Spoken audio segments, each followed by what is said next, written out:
Now Fern, I believe, is helping out backstage with a spanner and some gaffer tape as I speak. Fern, are you there? Yes, I've just actually finished building the stage myself by hand. There is the stage where I was earlier, very exciting. Here are the stairs where many a celeb will walk down today and up. Madonna, U2, The Who, Pink Floyd, Mariah Carey, they're all going to trot right up those stairs. This bit is kind of like Radio City. There's Johnny Vaughan. Hello, Johnny. Yes, I said, can I have a chat with you? How are you? No, I just finished my link just at that moment. Did you really? How's it going today? Well, I'm about to interview Paul McCartney, which is very, very exciting. Do you know, I was here first thing this morning, and there was no one around here at all. We're just setting up. And I'm just standing there, and suddenly Paul McCartney sings Sgt. Pepper's Lonely Hearts Club Band. Amazing. With you too, and I'm just sitting here thinking, this is just unreal. It's crazy.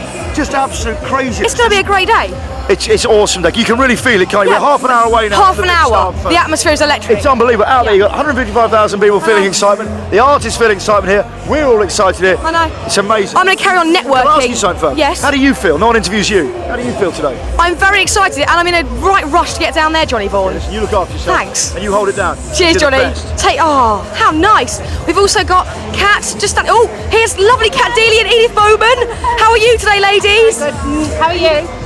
How's your day going so far? She's run away. How's your day going? I've literally just got here and it's all a bit much and all a bit chaotic, but very exciting. But isn't the atmosphere just absolutely overwhelming right now? It is totally. It's kind of like there's artists kind of going on stage. You see them going up those stairs and they're a bit like that. Oh my god! The little Keen boys look so scared. Have you bumped into U2 or Madonna or Elton yet? No, I've not yet. No, but I will be looking out for Madge. Yeah, a bit of Madge action. Who are you most looking forward to seeing today? Paul McCartney and U2 opening. Yeah, I want to see that too. Meet you in the Golden Circle. Yeah. Brilliant. I'll see you there too. Mosh out. Ladies, have a great radio show. See you later. Now, as you can see up there's Jonathan Ross and his little kind of time capsule thing. He's waving hello. He was just chatting to Bob Geldof up there a minute ago. And along here we've also got Jo Wiley's very gorgeous and glamorous rock garden. She was chatting to Bob Geldof and U2 in there earlier on. They said I can't go in there yet. I've actually been told that I'm not allowed. So I'm going to try and gate crash and get in there later and see what celebs I can actually chat to. She's just right around there now. Okay, I'm going to try and get myself a little wristband thing so I can get in there. Back to you, Jonathan. Well, now I know how Kat Deely's day's going, I can relax. Half an hour to go before the big moment, and wandering around down there, you just can't believe your eyes. You really can't. There's McCartney, there are all the members of Coldplay, the Killers are here, Ms. Dynamite has turned up, Elton John, who we spoke to earlier, R.E.M., all there, all sharing a portaloo for a dressing room. Madonna, Bono and Sting, so famous they've only got one name, a bit like Liberace and Mantovani, and if you listen carefully, you can just hear Keane gently tuning their guitars next to The Who smashing theirs to smithereens. It's carnage down there. Big names from the world of music, sport and comedy are all getting behind the Make Poverty History campaign. Ricky Gervais, for example, has thrown his weight behind it, and believe me, that's 2 whole family buckets to himself a night of weight. He's made some short films, and to be honest, we're starting to wish he hadn't. Here's the first. We don't want your money, we want your voice. Hi, I'm Ricky Gervais. You know me from such things as The Office and Extras, my new sitcom. That's coming soon. Look forward to it. Sorry to interrupt. I'm not sure you should be using a charity event, as a platform to further your own career. Oh no, no one does that. That's why straight after Comic Relief, comedians were putting their tour on sale the day after. So I'm not even selling anything. It's free. It's on the telly. When? 21st of July, Thursdays, BBC 2, 9 p.m. Some kind of DVD will be available at some point, though, will it? Oh yeah. 31st of October. What kind of price will I be paying for that? $17.99. Oh, I look forward to it. Good value. But on a serious note, this day isn't just about me. Humble. No, it's about Coldplay, U2. No, this is a day all about G8. Are they playing? I love them. I think I should have won X Factor. Don't you? So, is this the real life? He's a little embryo looking one like Patrick Kilty.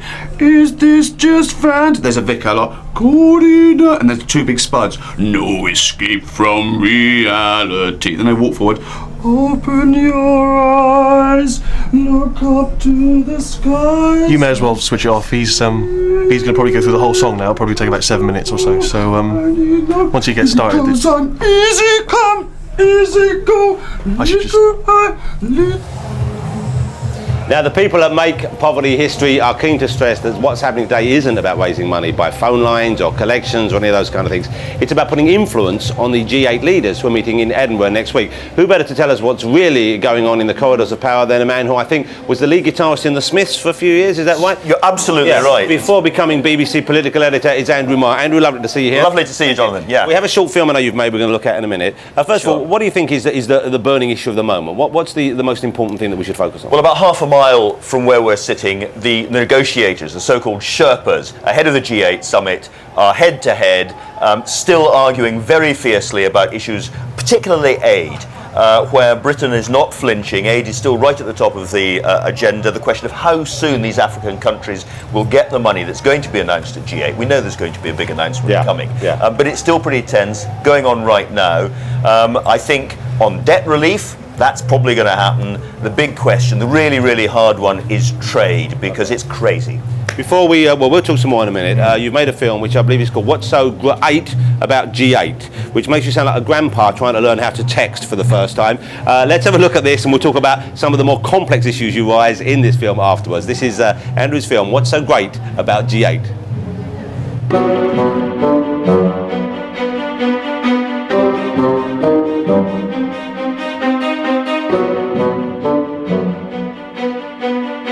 First thing to say about the G8 is that it's an informal club. If you think of how Britain is run, we have Parliament and all the MPs elected, but we know that the key decisions are mostly taken by a tiny group of people, usually number 10, and famously clustered around Tony Blair's sofa. In similar terms, if the United Nations is the world's parliament, then the G8 is the world's sofa. And on it are sitting the leaders, and only the leaders, of the 8 most powerful, richest countries in the world. America, of course, and Canada. Russia, Britain, France, Italy, Germany, and Japan.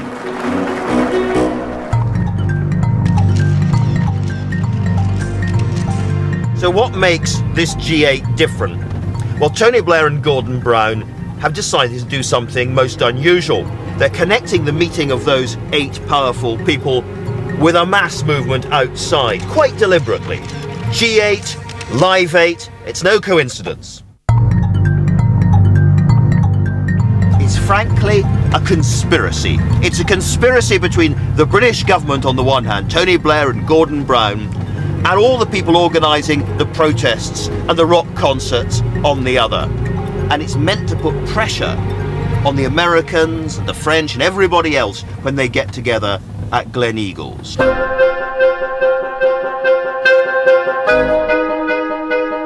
So what, in concrete terms, are they going to come away with from Glen Eagles? Well, when it comes to debt cancellation, that deal has been virtually done. And it will make a huge difference to lots of the poorest countries in Africa. They will notice that money. On aid, Tony Blair's Africa Commission says that the continent needs an extra $25 billion every year. The Americans have been quite difficult on that. My guess, however, is that one way or another, by hook or by crook, the leaders will come up with promises amounting to at least that.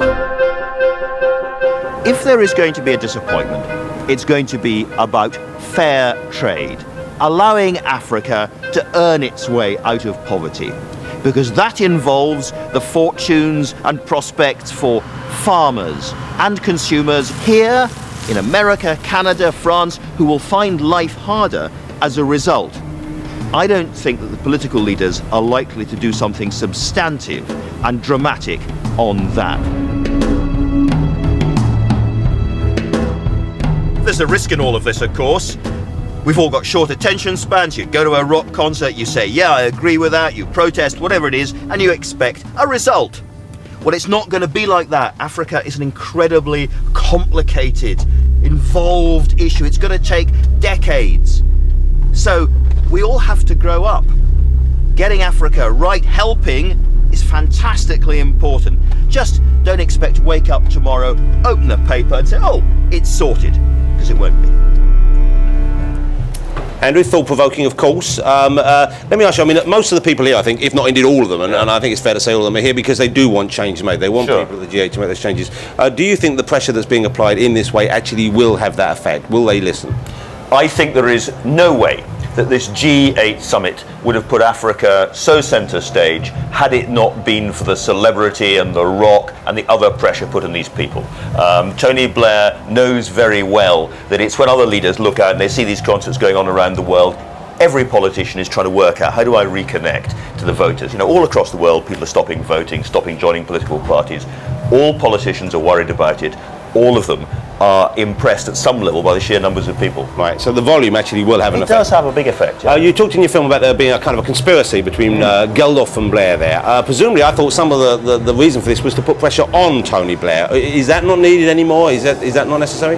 What he hopes is that this produces the sort of wind behind his back, if you like. It gives him extra status, extra oomph when the G8 meet at Gleneagles. But of course, the big risk is that having led everyone up to the top of the hill, if he fails to deliver, then it will reflect very, very badly on him. It'll do him a lot of damage. There's a lot of people, you know, from Tony Blair to Bob Geldof, others, who've got a great personal risk in this. I mean, nothing like the risk that Africans are living every day, nothing like the pressure on the Africans themselves. But, you know, these guys are taking some risks. Reputation as much as anything. Absolutely, and authority. And their future authority, we've heard that America is doubling its aid.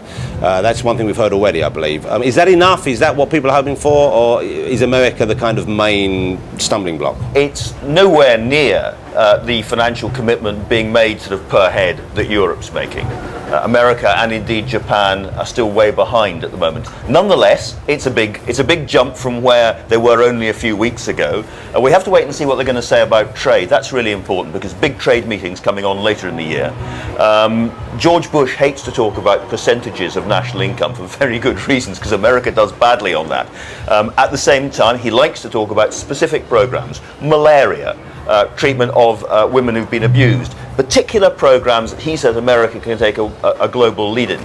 And the tactic from the other leaders, and particularly from Make Poverty History, has been to kind of play up to that American vanity, if you like, to help George Bush come on board. But he's a long way behind, I have to say, the European leaders. It's fascinating to see what will happen then. It's absolutely fascinating. It's a genuine negotiation. It's still going on at the moment, and nobody's entirely sure. Not all the people behind them, not the negotiators themselves, what they're going to come out with when they finally emerge from that hot little room in Gleneagles. Well, we wait with bated breath, of course. Andrew, lovely to see you here. Thank you very much for joining me up in the pod. Thank you to Andy. Now down to Joe Wiley in the Rock Garden. Joe, are you there?